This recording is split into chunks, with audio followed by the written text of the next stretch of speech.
Good evening, ladies and gentlemen, and welcome to Inside Vaping, your weekly resource for vaping news. Our show airs live on Tuesday nights from 10 p.m. to midnight EST via YouTube live event at theownpage.com/live. The show consists of two distinct segments. The first hour streaming right here on YouTube. The second uncensored hour of the show airs exclusively on the Quest Vaping Network at www.vapetv.com/thequest. And tonight we have a special guest. Of course, we're going to hear from Chris a little bit later, but I'm very pleased to announce that we do have Evan McMahon on the line of HoosierVapers.com. And Evan has been working tirelessly. He's been doing a marvelous job within the state of Indiana of representing shops and vapors, and has been working tirelessly with legislators to try to get some of the verbiage in SB 539 and HB 1432 changed. Evan, thank you very much for joining us this evening. We'd like you to explain the evolution of these bills to our viewers and share some of the progress that has been made on making them a little bit more sensible, which I think is very needed. Unfortunately, we have had our first crash already. Dane? I thought XSplit was supposed to fix this week, so please stand by. Don't forget to hit refresh. Fast forward to the end of the segment that's been recorded. Yada, yada, yada. Yada, yada, yada. I'm still up on the YouTube feed. Oh, you will be, but we're stuck on this screen, so we... Let's try this again. We should be live. Once again, Evan, thank you very much for joining us this evening. We're very glad to have you on the show. Hey, I'm glad to be here. You can hear me, right? Yes, I can. Coming through loud and clear. Hopefully the stream has righted itself. We do want to start out by playing a brief web video. Hopefully this will play. This was WISH, or excuse me, this is WTHR out of Indianapolis. Thanks. Indiana lawmakers are now focusing on the use of e-cigarettes and the growing practice of vaping by younger people in our state. Eyewitness News reporter Matt McCutcheon has both sides of this debate. The conversation about e-cigarettes continues sweeping through the State House. It's not so much about the actual e-cigarettes themselves, but committees have been hearing bills about regulations to the vapor refills inside of those. The state attorney general and several lawmakers say now is the time to act on legislation to change the state's laws on electronic cigarettes instead of waiting on federal legislation. Representative Kevin Mahan spoke at length about the bill today, saying there are hundreds of brands with varying ingredients and nicotine levels in those refills. He says that can be dangerous and that he wants to see childproofing on the packaging, while those representing the product say those products are safe. They do it as a way to quit smoking. They do it as a less expensive way to feed their nicotine habits. They do it as a way to mask the odor of dangerous illegal drugs like spice, meth, and other forms of synthetic marijuana from law enforcement and parents. And they do it because they think it's cool, and this group is mainly kids. I think that's why you see a lot of cotton candy, you see a lot of watermelon, you see a lot of bubblegum flavors. Every single one of the shop owners that's standing out here right now feels like they were slapped in the face by the presentations made in this committee today. Not one of these people who are licensed businesses in Indiana sit at a flea market and make e-liquid. Not one of them disrespects their customers like that. They all put a high integrity on the product that they make because they are registered Hoosier businesses that pay taxes, that are licensed. Youth vaping has doubled in the last year and a half, and many blame that on no regulation. We'll continue following the debate and the conversation and bring you the very latest here on air and online. At the State House, Matt McCutcheon, Channel 13 Eyewitness News. So, Evan, one of the first things I want to talk about, obviously, is the incendiary verbiage that that representative had to say about what we're using these products for. I mean, I think your words were perfect when you said it was a slap in the face for these shops in Indiana. What was running through your mind then? I mean, I'm just curious. Well, you know, that was actually audio from the hearing, and or video from the hearing. And, you know, I had to stand back there for basically about 25 minutes and listen to him grade Hoosier businesses, small mom and pop shops that are operating legitimately. And he tried to paint this picture that we're all bad players in the game and that we're, you don't know what's in these products, and it was so, degrading and so insulting. I was literally, I was shaking with rage. When I flung my hand back to point at the shop owners, I didn't realize he was actually standing right behind me. Not that I would have felt bad at that moment, but it was insulting to the extreme. And then for himself and for other people on that committee to say, I'm a small business owner and I don't think that's what he intended, to say you're all bad players. No, you're creating legislation based off of a fear that we're out there poisoning our consumers and our family members. And, the bad players, the people who are sitting in flea markets, and in the video he played for people, it was gross. The guy was sitting on a milk crate in a dirty flea market, mixing by hand, and it was shady as shady can be. But that's not a legitimate business. That's not a vape shop. That's just some dude selling out of the trunk of his car. And, he tried to paint that picture that we're all like that. And it was just so degrading to every single one of us who have invested money, who have built ties within our communities, and have a premium on respect for our customers. It was infuriating that he was allowed to stand there and do that. And then to just say, oh, I'm a small business owner, I wasn't talking about you. Well, then, what is the target of this legislation? The bad players? They're not going to abide by these rules. They're not. They're going to be in the flea market mixing juice. So come on. And the unfortunate fact is that, laws only really affect the law abiding. I've heard it said many times, and it's true. You're always going to have that rogue element that is going to continue to do what they want to do, regardless of the impact that it might have on others. And I think you've done the best you can to legitimize the greatest part of this industry. But let's talk a little bit about SB 539 and HB 1432. Obviously, we brought it up on the show a couple weeks ago. We didn't go into any great depth about the bill, but some of the main facets of the bill involve licensing and basically standards for e-liquid manufacture within the state of Indiana. And correct me if at any point I'm wrong here, Evan, but the licensing fee was originally $5,000. Isn't that correct? Yeah, it was $5,000 per location. So if you own multiple shops that actually produce on the spot, or a house juice, that would be $5,000 per location. Right. And in addition to that, now, what was the original structure? It was 5 years, and then there was a reduced fee, correct, to continue production? Right. Okay. A renewal period, and you get a renewed permit for $1,000. Yeah, and I'm not going to delve too deeply into it, but there were a lot of shops at the first hearing representing their shops. And there was one company in particular that was present and in favor of the bill with its original verbiage. We'll talk about that at a later date. But one of the other things I want to bring up is in this bill, it also had some very stringent requirements for a production facility, down to having a special type of lock, 24/7 third-party monitored security.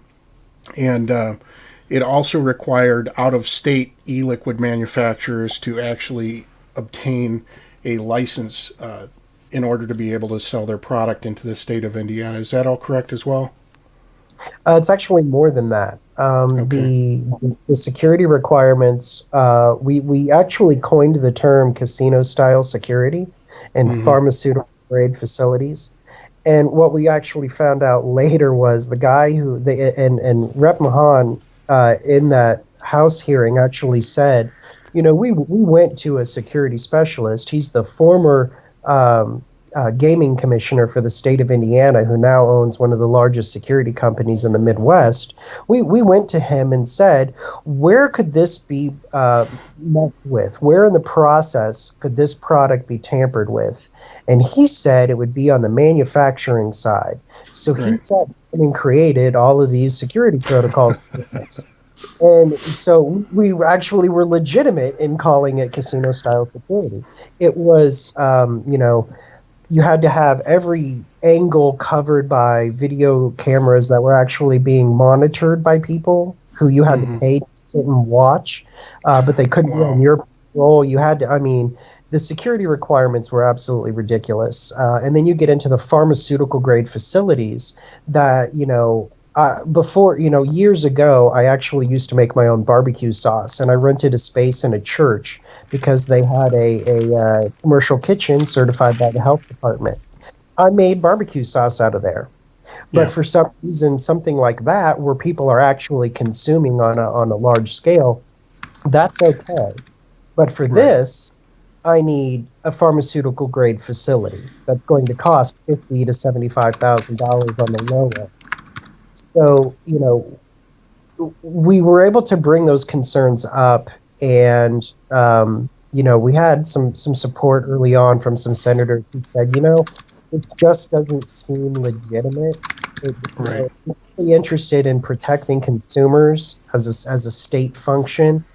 We can agree to that, but do we really need to require a small retail shop that's mixing house juices safely to have casino-style security? That just doesn't seem legitimate.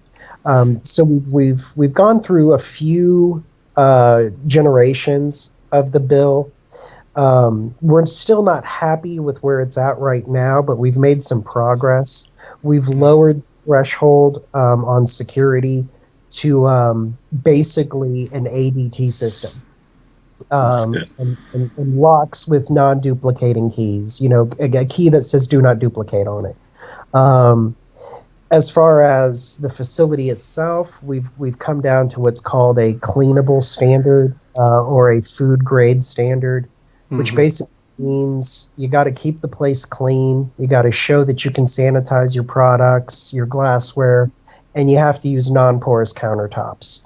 And that's basically the standard. And if you can't do that, if you can't provide the minimum basics for a clean facility, you probably shouldn't be making e-liquid in the first place. But we've made it super easy. Everybody has a 1-year period to come up to compliance with everything and get their permits.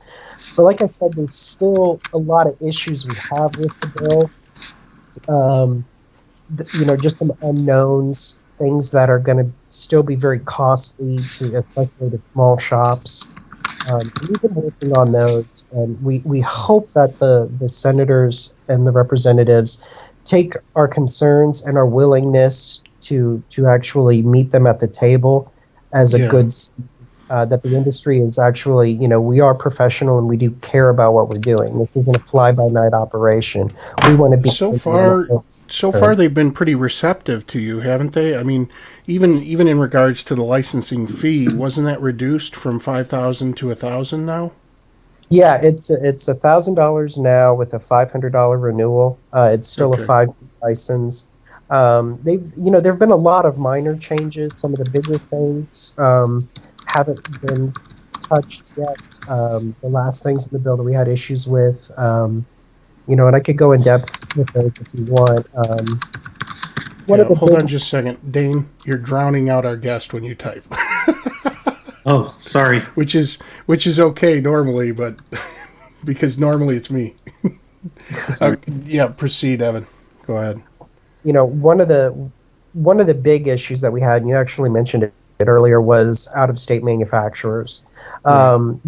Basically, all of the requirements for having, maintaining 3 samples of every batch that you do, the requirements for the label of the product, restrictions on ingredients, everything that was, the security, the pharmaceutical grade facility, everything was being put on them as well.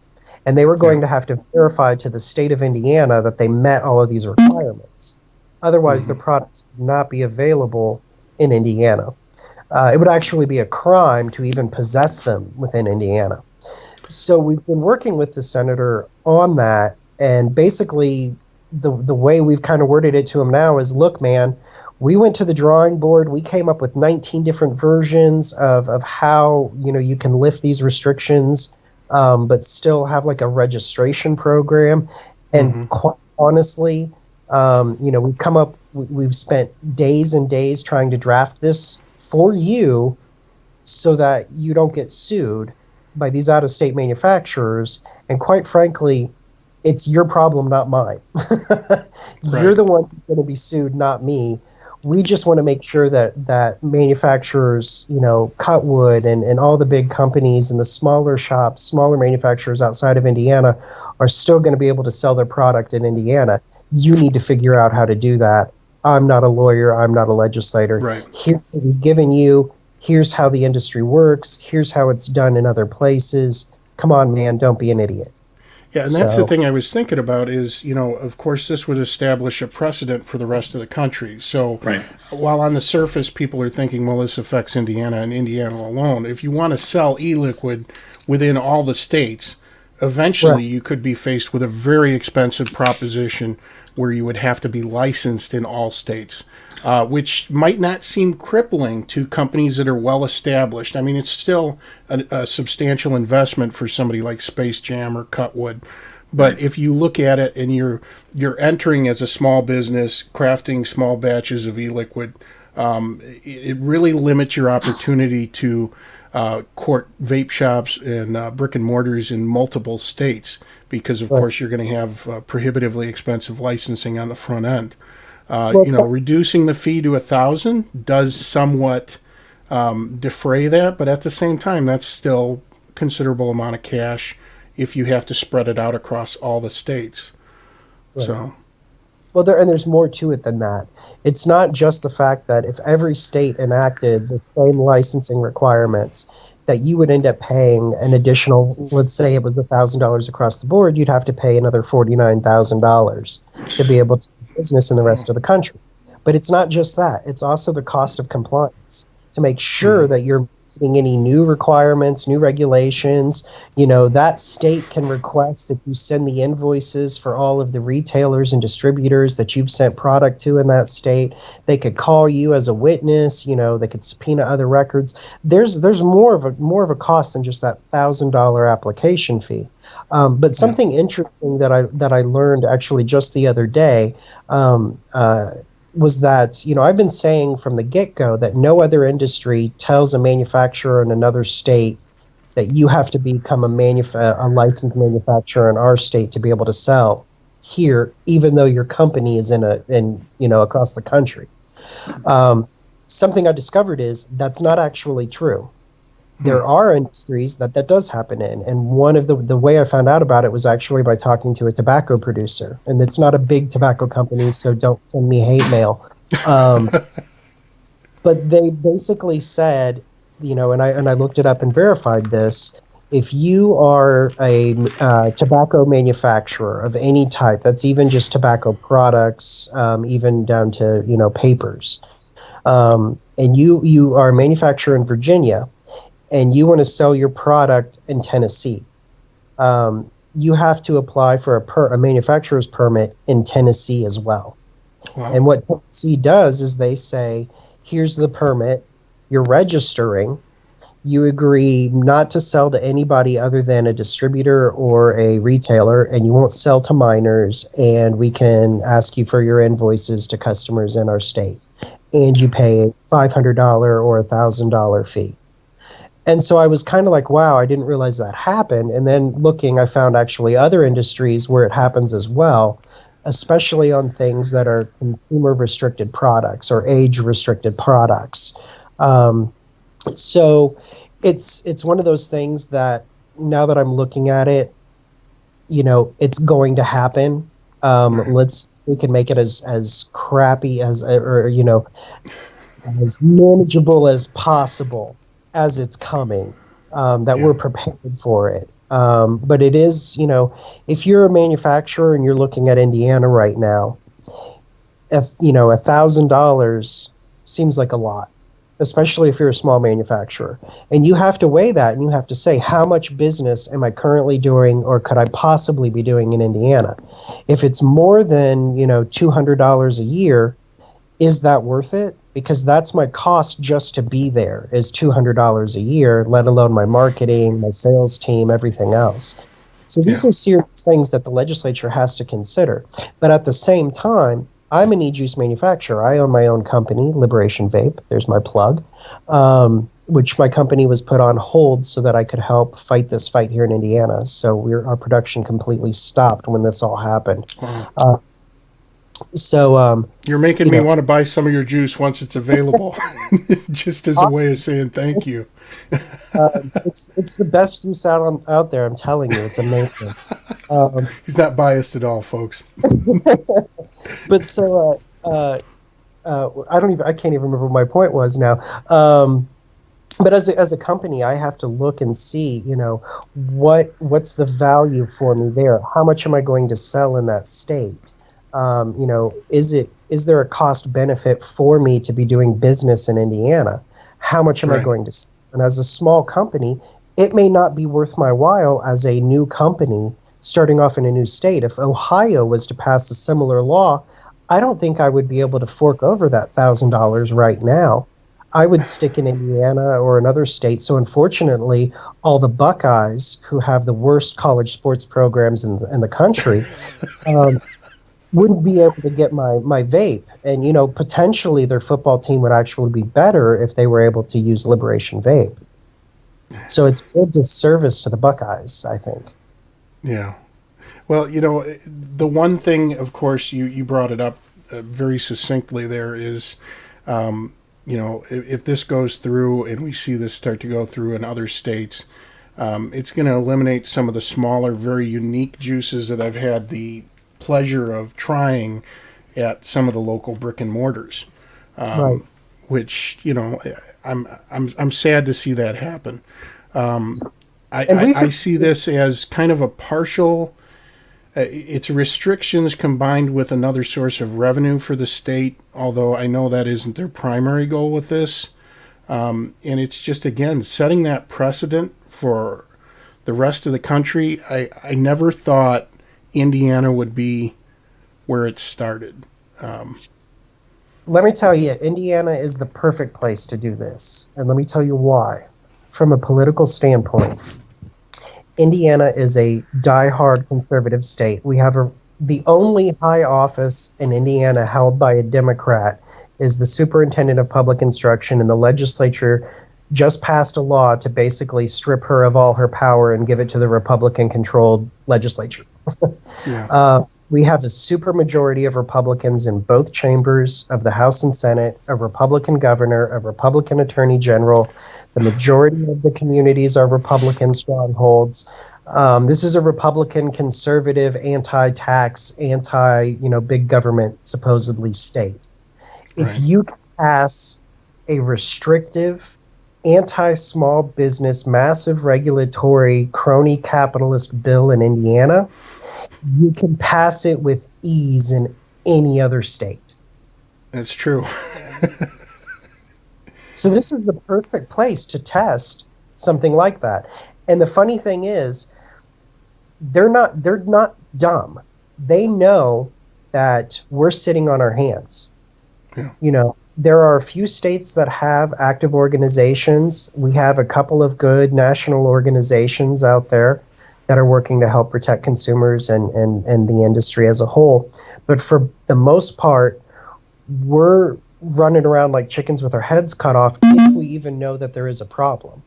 So, they didn't anticipate there being any sort of resistance in Indiana at all. They thought, a handful of people would show up and would write poorly worded, misspelled letters to the editor.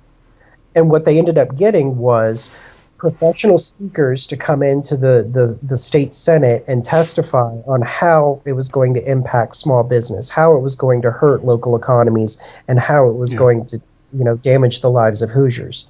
And then there were 220 people standing out front of that chamber with the I Vape, I Vote t-shirts and posters that every legislator had to walk by to get to that room.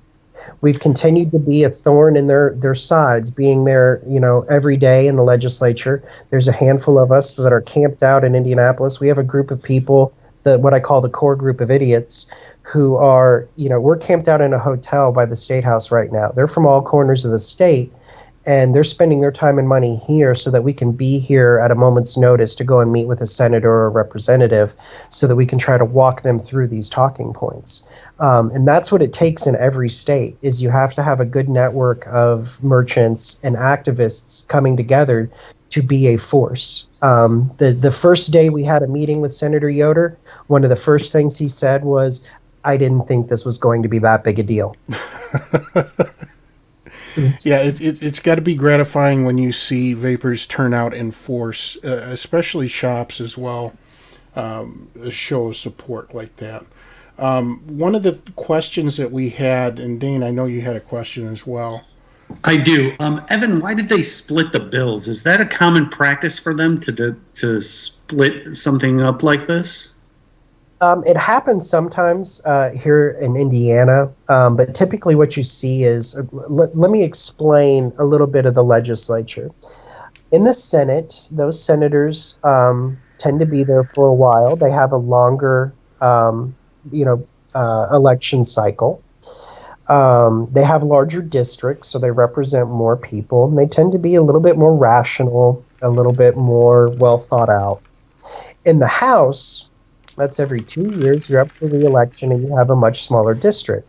The House tends to be made up of the craziest people you have ever met in your life, because they're representing very small districts who are insane. So that's reflected in how things operate in the House. So a lot of times you'll see a bill, they typically not identical, but you'll see very similar bills where you have two legislators working together to try to move something ahead.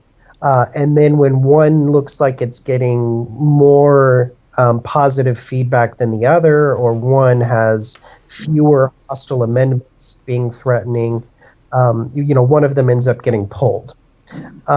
In this case, the legislature kind of lined up and said, yeah, okay, we're cool.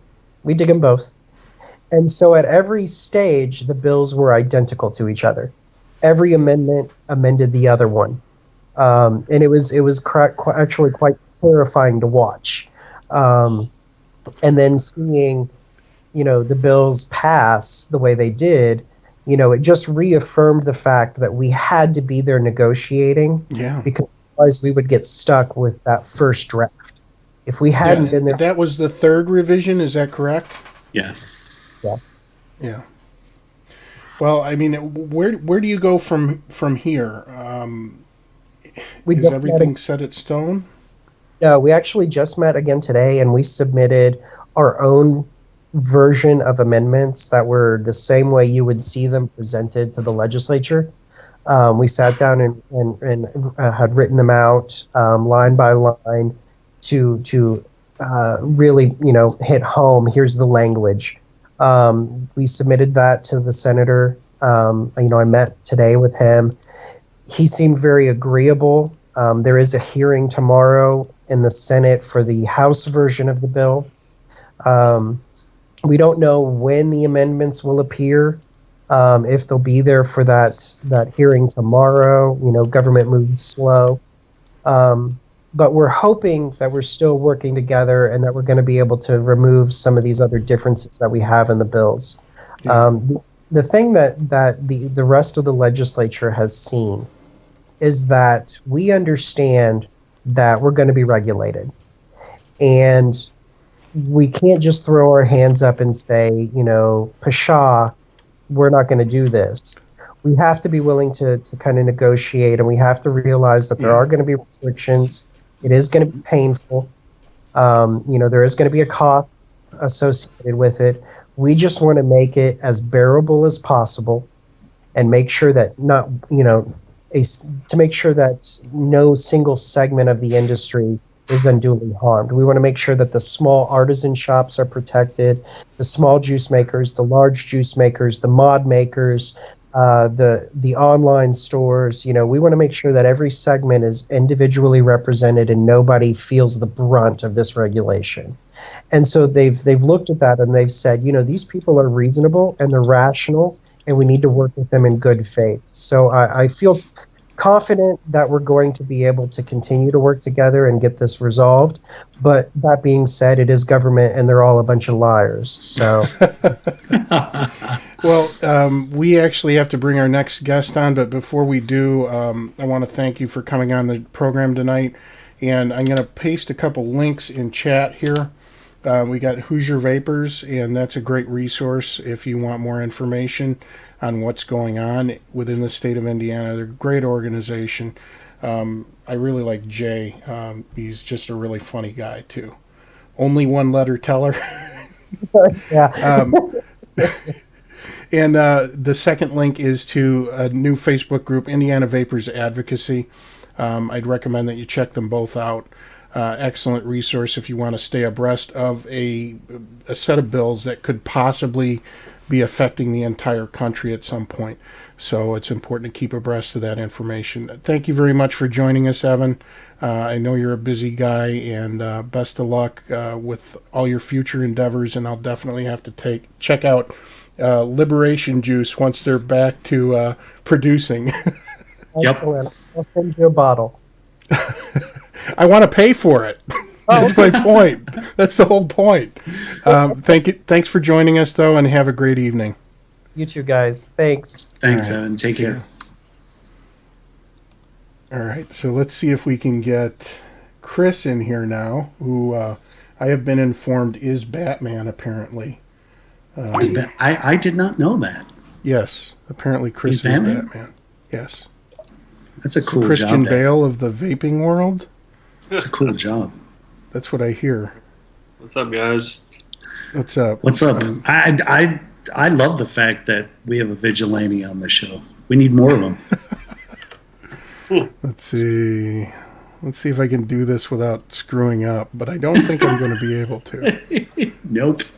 I'm pretty sure that we are not going to have video from Chris. Yep. back Oh, there you behind go. me there. That's beautiful. Look at that. Still another screen region that's Poor guy's got to peek through a crack in the screen. peekaboo. How's it going? Peekaboo. I can just do the whole thing like this. Why not? I was going to say you guys should just share a screen. I want 2% of your screen. Oh, I see what you did there. Yeah, That's a small price to pay. All right, here we go. We're going to do it the old-fashioned way and freeze frame everything. Everybody's going to have funny faces for a second. Except for me, because I have a funny face all the time. Look at that. It's Batman. There it is. All right. Well, welcome to the show, Chris. Why don't you tell everybody a little bit about the organization that you are a part of here? Sure. I'm part of the Louisiana Association of Electronic Cigarette Retailers. We're a young group, started probably around 2.5 months ago. We're comprised of local vape shop owners and stakeholders in the industry, fighting for vapors' rights in legislation on a local and a state level. Our main goals as an organization is to really educate lawmakers and give them research and testimony that kind of helps our cause when it comes to regulation. We also provide all members that want to join with compliance and training assistance when it comes to dealing with these lawmakers and how to actually talk to them and try and lobby your points. But I mean, Evan made a good point. Really, our main objective is to offer a unified voice when it comes to any kind of legislation that's being put in front of lawmakers, so they can hear our side of it, so we can kind of combat their side. Eventually, we want to open up the membership to the public and offer discounts to the stores that are members. That way we kind of start a little grassroots approach. So if you do advocate for e-cigs, you'll get 10% off or something like that, just to kind of get the community involved. So it's not just the business owners that are speaking. as far as what we've done so far, as you might have heard, we lost New Orleans to a smoking ban. Unfortunately, the original legislation had no wording that would give any kind of leeway to vaping. That included vaping in shops, like in vape shops. No conventions were going to be allowed to come in, which is a major player in New Orleans. They said they were getting strong-armed by the American Heart Association and the Lung Association, saying that they weren't going to bring their conventions in if we were a smoking town, which is almost ridiculous to say to New Orleans, if you ask me. But we had 3 weeks to really fight for our cause, and we luckily fought hard enough, or at least got our voices heard, to where we could get into a meeting with the staff members of the three authors of the legislation, and we gave them a huge stack of research. I don't know, I doubt they read it all, but we also gave them a one-liner so they could just skim over it, so they could go to their bosses and really nail our point home. Luckily, we did win the fight on the vape shops, so you are allowed to vape in the vape shops, which is good. And we did also get conventions okayed, so we can have the big circuit conventions come in, like ECC and all those other big ones, which would be great for our local economy. And then we also sent them a letter just recently. Apparently there was an EPA study out there, I don't know if y'all knew this, that wood-burning stoves and incense and candles inside of restaurants actually, compared to the research, the current research that's been done on e-cigs, is actually more harmful and carcinogen rates than electronic cigarettes. So we sent them a letter saying that if they are trying to uphold a the public health aspect of it, then all of our restaurant workers are also in danger just from the wood-burning stoves and the candlelight. So your logic there isn't really making sense unless you're getting lobbied from big tobacco or pharma. Good point. I think one of the issues that I've run into is people still don't realize that there's no combustion to this. You don't have the carbon particles forming. You don't have a lot of the harmful toxins that are being released when you immolate something or when you combust a product. And that blows my mind. I mean, a good example here, and we're kind of getting into the recap here. This weekend, on Saturday, I went to Vaping in the Fort, which was the first major conference vaping convention that they've had in Indiana. It was in Fort Wayne, Indiana. And while I was there, let me see if I can pull this up here and hopefully not crash, because that would be just dandy. While I was there, this is a picture of what the room looked like when I first got there in the morning, okay? So this is somebody else's picture from Reddit. I took some pictures too. I'll show those a little bit later on. It was extremely busy to the point of where there was a long line stretching around 3 different hallways in the hotel of people trying to get into this event. And they weren't allowing anyone to go into the room until people came out of the room. The fire marshal was there. The fire alarms had been disabled within the main ballroom there because the fire alarms kept going off. He was also issuing citations to people that were vaping in the hallways because they had signs posted saying no vaping in hallways or guest rooms. The most heinous part of this, though, was none of those things. I mean, if you put a sign up that says no vaping in the hallways, I'm not going to vape in the hallways. That's just, it's the thing to do. That's their facility. If you want to put the onus on somebody, place it on the organizer, because if there wasn't a common area, I'm not blaming him necessarily, but at the same time, that's pretty much the only thing you can do. This fire marshal, though, in addition to issuing citations, loudly proclaimed, the reason the fire alarms are going off is because what you're blowing out is not vapor, it's actually smoke. You're all wrong. So get this, Chris. 2 minutes later, who is the fire marshal talking to? Local news crew with cameras ready to roll in the main ballroom. Somebody should have went up and asked them what type of fire alarms they were, and if they were the sensor fire alarms or the they were the visual sensor fire alarms. Yeah, because that's just ridiculous, and that also puts a bad face on everything that we're trying to do. Is when these local officials get involved and say things like that, they're gonna trust the fire chief over, Joe Schmo Vapor walking out. Unfortunately, but yeah, I mean, we're trying our hardest at LAECR. We've already started talking to the surrounding parishes to try and get a foot in the door with them. Jefferson Parish actually asked us to submit our own legislation to them, and when it got brought up to the council, I just wanted to give them a blank sheet of paper and say, wait until science came out to make your decision. But I don't know how well they'll receive that. But and then there's rumors of Baton Rouge and Lafayette and Shreveport. They're going to start legislation soon. So we have an outreach program trying to get all the shops involved. And if the shops can get their customers involved, because we're all voters, we can vote you out if we can make a big enough voice. But yeah, that shocked me about New Orleans. And Dane, you can probably attest to this. I mean, there's in both of you. Just to give you background, Dane worked in the food industry for many, many years as a chef. And Dane, well, you can tell him you worked in New Orleans. I did, yeah. I spent 5 years there and was at Commander's Palace there. So I spent a lot of time hanging around in New Orleans, and I love that town. And I was surprised as well. I know, James, you said you were a little shocked that Indiana was a place like a bill like that could happen. I thought New Orleans would be last on the legislation. I mean, Louisiana was the last state to pass the 21 age limit for alcohol, and that was just because they threatened to pull our highway funding. And wow, and that was late. I want to say that was in the 90s.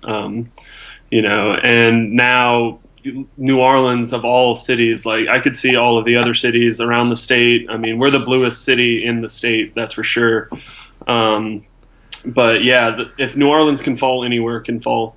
I keep trying to pry that into people's heads. We may look like a carefree town and like to have fun and let the good times roll.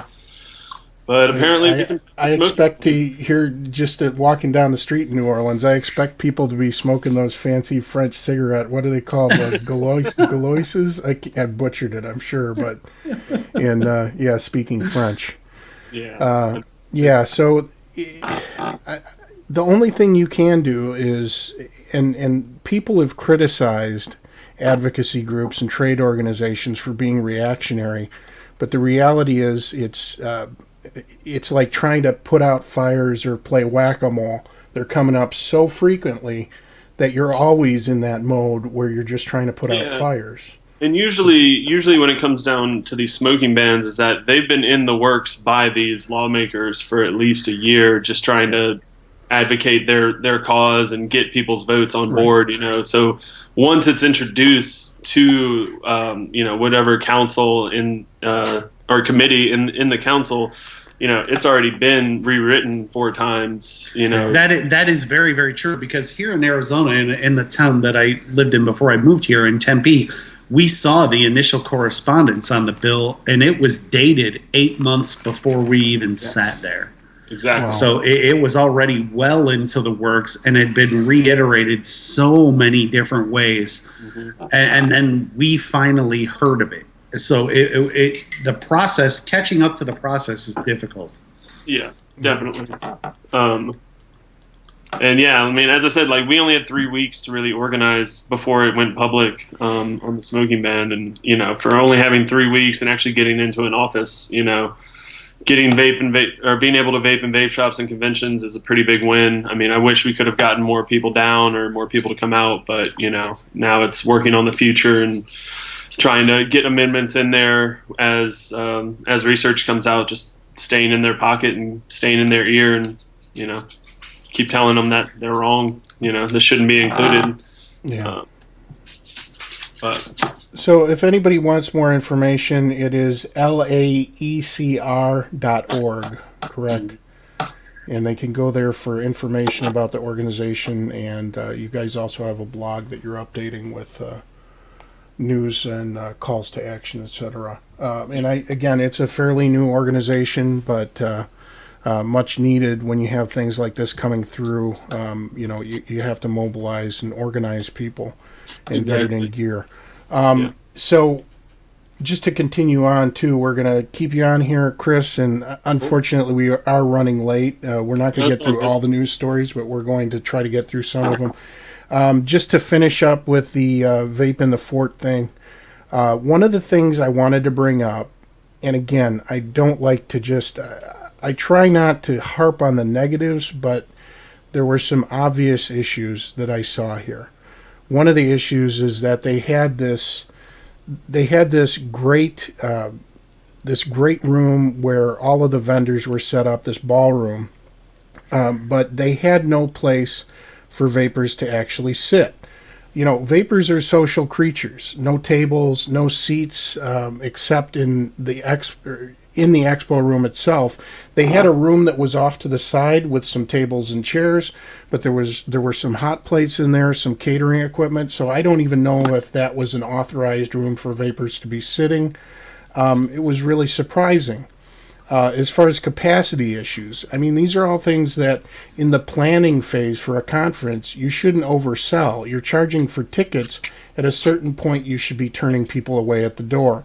If you're over capacity, over that safe fire capacity, don't continue to take people's money for tickets and then make them wait. So they said supposedly over 3,000 people turned out for the event. I can attest to the fact that when I got there, I think it was around 12:30 in the afternoon, there was still a very long line waiting, and they had to wait for people to come out before they allowed new people in. It was $5 per person at the door. Now, this is entirely of my own volition. I looked into this. Vaping Militia was there, okay? And obviously, Vaping Militia has done a lot for advocacy as well, but they were there. They had a table set up. None of the money from the door was going to Vaping Militia, and none of the money from the booths was going to Vaping Militia. In contrast, same time, okay? Yep, same weekend. VCC Tampa, correct? Correct, yep. Okay. And how much did they raise, Dane? Just about $20,000, and that was all toward advocacy. And yet, this is what really bugs me, and I know I'll probably get some backlash, but I get plenty of hate mail every week anyway. Enough of this. Enough of this not only skimming off the top, but not giving back to the community at all. That is the biggest act of douchebaggery that we have in this industry now, and it needs to end. And if this is the way organizations and organizers are going to run these big vape meets, little by little, you're going to see people not attend, and your attendance is going to be nil. And quite frankly, I will stand at the door quite loudly with as big a megaphone as I can carry in these stupid little hands, and I will scream across the parking lot not to go into the house of douchebaggery because you people are there. Okay, so here's the thing, too. Tables. Let's talk about table cost. Now, it widely varied. They had supposedly like 36, I think it was 36 vendors there, 37, something like that. The cost for a basic table was supposedly $1,500. If you wanted advertisement on the website, it was $2,000. And I believe there were some deluxe tables that were more than that. Okay. None of that money, again, went to advocacy. Supposedly the cost to rent the ballroom was under $3,000. Okay. Look, people are going to make money. I get that. My point is just, why are you charging? Why are you charging everybody through the door when you're already charging vendors that much money for a table? In the Midwest, this is the first conference we've had. Bingo. We're not West Coast. I get that the West Coast charges that much for stuff like ECC. There's a lot of business to business going on. Now, let me clarify something. This takes absolutely nothing away from the experience of meeting vapors there, talking to vendors that I know and love and that I've developed relationships with. Those are the things that I value, okay? So, for example, I was there and I was hanging out with my buddies Bogey and Chicago Rod. I met Watcher Rich, who, I've talked to a couple times over the years, and, I really like the guy. He's a really smart dude, and I got to meet him in person, and I was glad to have met him. And Scott from Nickwood, I picked up some cool gear. I got the iStick 50. We're going to be talking about that a little bit later. There's guys over at Village Vapors, great guys. I got to see the guys from Simply E-Juice, and you guys have heard me rave about this stuff here, which, Lord knows I don't get paid have. to promote that stuff. But Luscious Lemonade, they got a new flavor out that's really good. It takes nothing away from all of that. They're all great people. The problem that I have here is when you have club promoters and you have people who specialize in just promoting events, they have no interest in any other facet of this industry besides what puts green in their pockets. That's right. That's what I take issue with. Yep. So, I don't know, man. Yeah, I'm not against organizers making money. If you're going to do this for a living and you're going to tour the country, very much like other organizations do, that's fine. You can even commit a smaller percentage to advocacy, because if you don't, the industry that you're making money off of is going to continually dwindle. Yeah. And once it does, there are usually the ones who are standing at the front of the line calling us assholes for not going to these anymore. And somebody in the chat said, here we go again, somebody complaining about someone making money. I don't care if somebody makes money. It's just that you're in an industry that is in flux, okay? Mm-hmm. Yep. And there are it's under organizations attack that in are every trying to do state what of they the can. union. Yeah, I don't get it, man. Well, the other thing is that I'm pretty sure all of these organizations are classified as a nonprofit, so you get it as a tax write-off, which means in the end... Well, in some cases you don't. I know there's a delineation where you can't get a tax write-off, and I'm not yeah, ultra I clear guess on it depends on the organization, but yeah. Right. But anyway, I'm going to get off that topic. So moving on in this week's news, of course, Leonard Nimoy died last Friday. He had chronic COPD. He was virulently opposed to the use of vapor products. Dane's doing the live long and prosper. There you go. I don't think there we go. I can do it too. It's a little bit ironic that he had COPD and then was completely opposed to vapor products when, we know several people personally who have had issues with it. It's true. There was a Twitter war a while back, and I remember it well because I was entertained as I was watching it. And it was Leonard Nimoy and Dimitri, and it was hysterical. He was so anti-vaping, like he couldn't differentiate vaping from smoking at all. To him, it was the same. There was no difference. You're just calling it something else. It was ridiculous. It was a baseless argument. It was really pretty funny. I thought that guy was supposed to be highly intelligent. Humans are highly illogical. They like vaping. True. So NPR had a pretty good story about the battle over smoking on airplanes. And I'm just going to read you a little excerpt from this. In 2000, Congress passed a law banning smoking on every single flight entering or leaving the country. That was Public Law 106-181. The NPR article states, now the big question is whether e-cigarettes should fall under the same restrictions. The Department of Transportation considers the current smoking ban to include e-cigarettes, and the department is in the process of determining whether they need an explicit ban. But many airlines have already included e-cigarettes in their no-smoking rules, and passengers, both vapors and non-vapors, report that flight attendants are starting to let people know that the friendly skies are a no-vaping zone. We were going to pose a straw poll question about this, but honestly, I got to thinking about it, and I don't know, Dane. I don't know that there are certain cases where you get people who don't have common decorum, and I don't know whether I'm for vaping on flights too, as much as I'd like to be able to take a little stealth hit off the E-roll just to get the nicotine. The reality is not everybody is Yep, I mean, it's true because, and I hate to say this, but we've proven as a young industry time and again why we can't have nice things, haven't we? We have proven that there are people who will do things just because they can. I'm not against not vaping on planes. I mean, if you can't go 2 hours without a hit off an e-cig, then it might be time for a direct IV or a port into a vein or an artery or something. I mean, you did put 2 hours without smoking a cigarette, so why can't you do it with a vape? Exactly.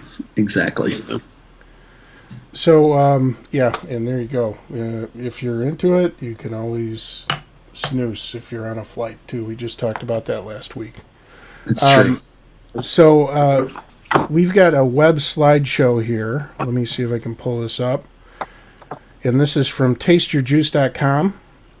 Hana Thank you, Modz Mr. Basardo. Yes, thank you. Don't we have to say his name, too? Yes, thank you. Thank you, Pete Basardo. Thank you for this lovely article. Pete Basardo. I thought it was Felipe. Felipe Buscanda? We love I thought that was from him.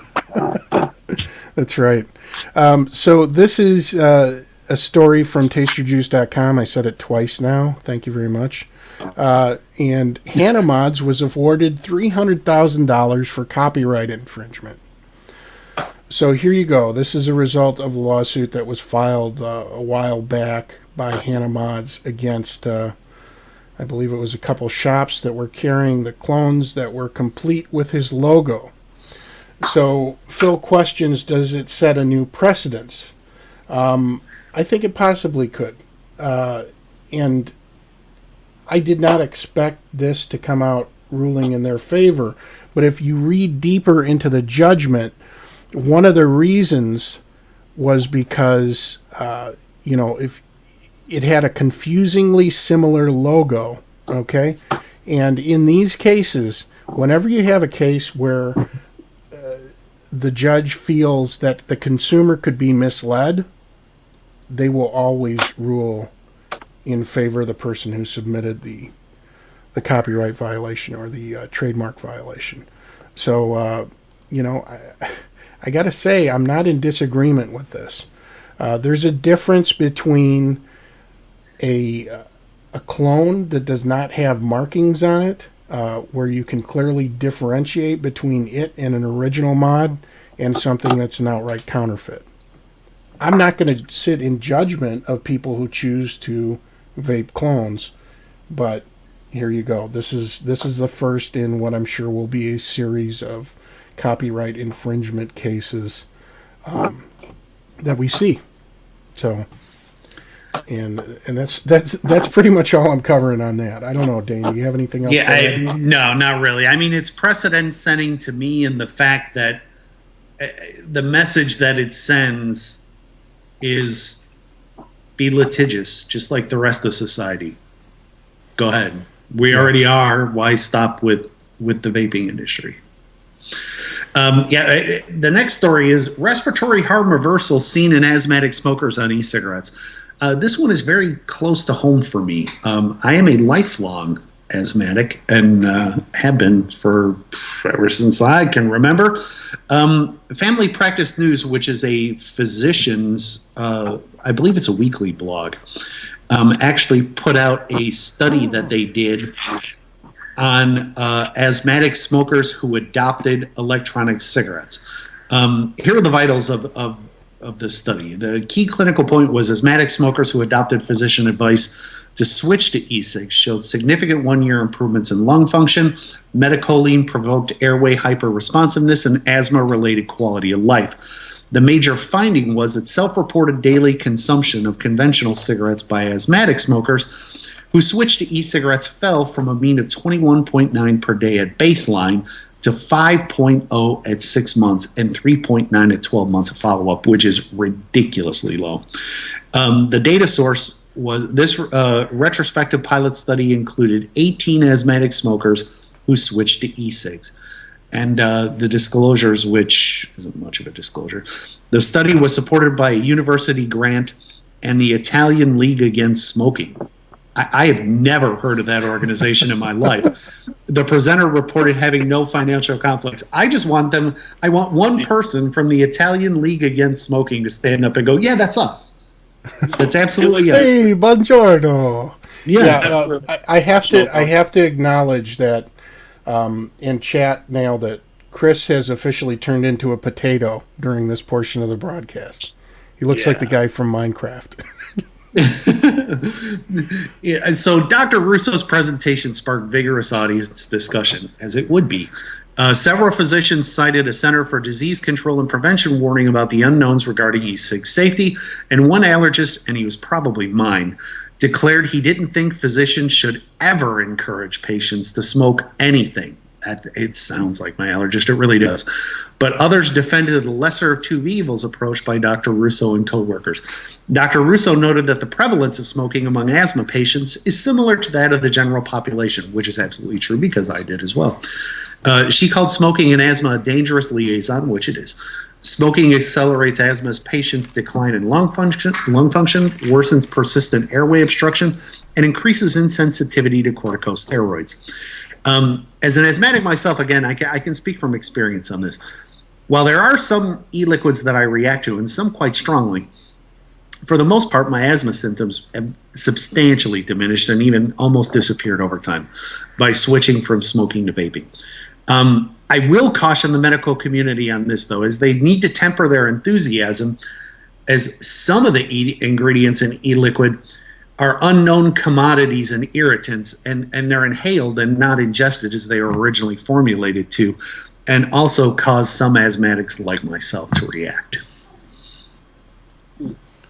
Yeah, so I don't have asthma, but I do have a friend who has COPD, and she noticed that when she switched to vaping, it greatly diminished the issues that she was having, which is ironic again because of the Spock thing. But live long and vape. See, this won't be for that anymore. It's the shape of a V. It's vape. So live long and vape. And I think we should take that back. Vape on and prosper. Exactly. Vape on and prosper. I think we should take that now. He's dead. He won't miss it. Chris is back now. His camera has returned from the dead. All I do is say vape on and prosper, and it works. Now it's going to go potato again. Yeah, so we've actually already gone way over. I don't know what other stories we need to hit here. Let me see. Blah, blah, blah, I think we're good. I mean, Italian e-cig firms are griping about new taxes on e-cigs and tobacco, but everybody is. Go find that Italians Against Smoking people. They're probably behind it. They're probably the ones who started it all. What was the organization's name? The Justice League of Italy Against... I know, isn't it? It's weird. I was like, here it is. It's the Italian League Against Smoking. So the ILAS. They probably carry swords around with them. Rapiers. Yeah. And they goose step through the town square. Yes. All right, showing so off let's their see. healthy lungs. The other story that we wanted to talk about, let's go ahead and do this story from Real Clear Science here. And I'll take the first portion of it. Despite the common perception that e-cigs are safe, this study clearly demonstrates that e-cig use, even for relatively brief periods, may have significant consequences to respiratory health in an animal model. So again, this is the story that Johns Hopkins released with the mice, testing on the mice. The big mouse. Yeah. E-cigs need to be tested more rigorously, especially in susceptible populations, the researchers concluded. Their cautionary message was blared across the web in outlets like Discovery News, The Guardian, the BBC, and The Verge, and was widely shared on social media. And but it in my seems, inbox. however, there's a little problem with the study that escaped the scrutiny of early reporting. Mice have vastly higher rates of cotinine metabolism than humans. Okay, so when you go in and you get a blood test and they can tell that you're a smoker or that you're a tobacco user or a nicotine user, that's what they're testing for, is a cotinine in your blood. While the half-life of cotinine in mice is roughly 35 to 50 minutes, the half-life of cotinine in humans is approximately 20 hours. This massive disparity means that mice have to be exposed to much higher amounts of e-cigarette vapor at faster rates in order to reach comparable cotinine levels to humans. In a detailed comment posted to the original study last Thursday, Drs. Alexei Mukin and Jed Rose from the Center for Smoking Cessation at Duke University Medical Center pointed out this key tidbit of information and subsequently calculated, based on the study's methods, how much nicotine the mice were exposed to. They then translated the amount to a daily exposure for a human, which ended up being between, listen to this, 300 milligrams to 370 milligrams a day. That's a lot. To reach that level of nicotine, a human would have to take between 3,600 and 4,600 e-cig puffs per day. But that's just the low-end estimation, as Mukin and Rose further explained. So, yeah, you chain vapors, I don't know. I still don't think you're hitting that mod 4,600 times a day. It should be noted that in our calculations, we postulated that the blood for cotinine measurements was taken immediately at the end of 90 minutes of exposure. In the results section, the authors stated that blood was collected within 1 hour of the final exposure. But in the methods section, they stated that exposure was assessed by measuring serum cotinine at 1 hour after exposure. If the last statement is correct, because of the fast elimination of cotinine in mice, the levels of exposure in the study was 3 times higher than the above calculated values. In other words, to obtain the same exposure in humans, the e-cig user should take 11,000 to 13,000 puffs per day.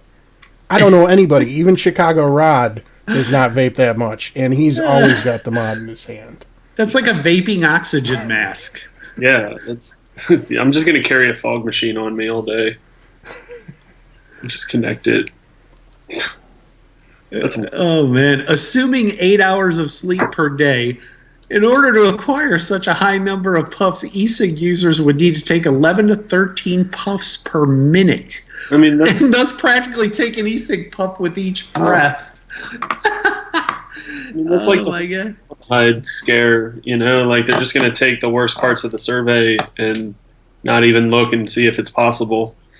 You know? Like, how can you even use that as an argument, really? Yeah. That is completely and utterly ridiculous. I would think that they get the bag award this week. They get the BOD? Yeah, they get the BOD this week. Absolutely. It's ready to smack something. How many breaths does a person take in a day was asked in chat. That's a good question. I have actually never monitored mine. I don't know. How do you monitor that? You count them. You have one of those little clickers. You would need a lot of time at your job. Don't bother me. Right. I'm counting my breaths. What about when I'm hyperventilating? That's true. Oh, there you go. Craving Vapors says it. The average adult takes 15 to 20 breaths a minute, over 20,000 breaths a day. Huh. So there you go. So that's time. Yep. So Craving Vapors saying that he has a lot of time at work and he's got a clicker. He's just clicking. That's right. You messed me up. I got to start over. Two. Get with it, buddy. You need to start making more hexomes. You don't have time to. I know, right? You don't have time to click a clicker. All right. Well, unfortunately, we have run over, so that is it for the show this evening. We will be adjourning to the after show, so please join us there. iStick 50, power to the people. There you go. Yeah. iStick 50, brief impressions. It is mean, not RMS, so same pitfalls that the 20 and the 30 had, this also has. That being said, I'm running this at 42 watts instead of 55 watts on this billow, and it's working marvelously. I like the form factor. The connector is pretty good. Mine is a little bit crooked, and I cannot figure out how to straighten it, even if I tighten it all the way down. But for the money, it's actually a pretty solid little device. And how many mAh is this?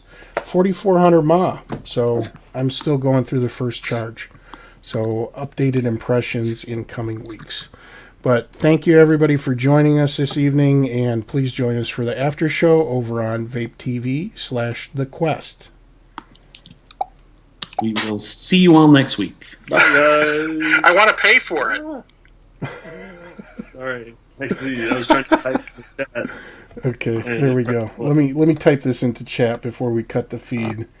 www.vapetv.com/The Quest. All right, good night, everybody. See you next week. Thanks for joining us, Chris. Thanks for having me, guys. Yeah, thanks so much for joining us. Keep up the good fight there, and keep us informed as to what's going on. If there's anything we can do to put out info for you, we'd be happy to do it. We'll usually make a Reddit post under our company's handle, and then I'll spread the word. For sure. I appreciate everything, guys. Thanks. Okay, we are adjourning to the after show. Good night.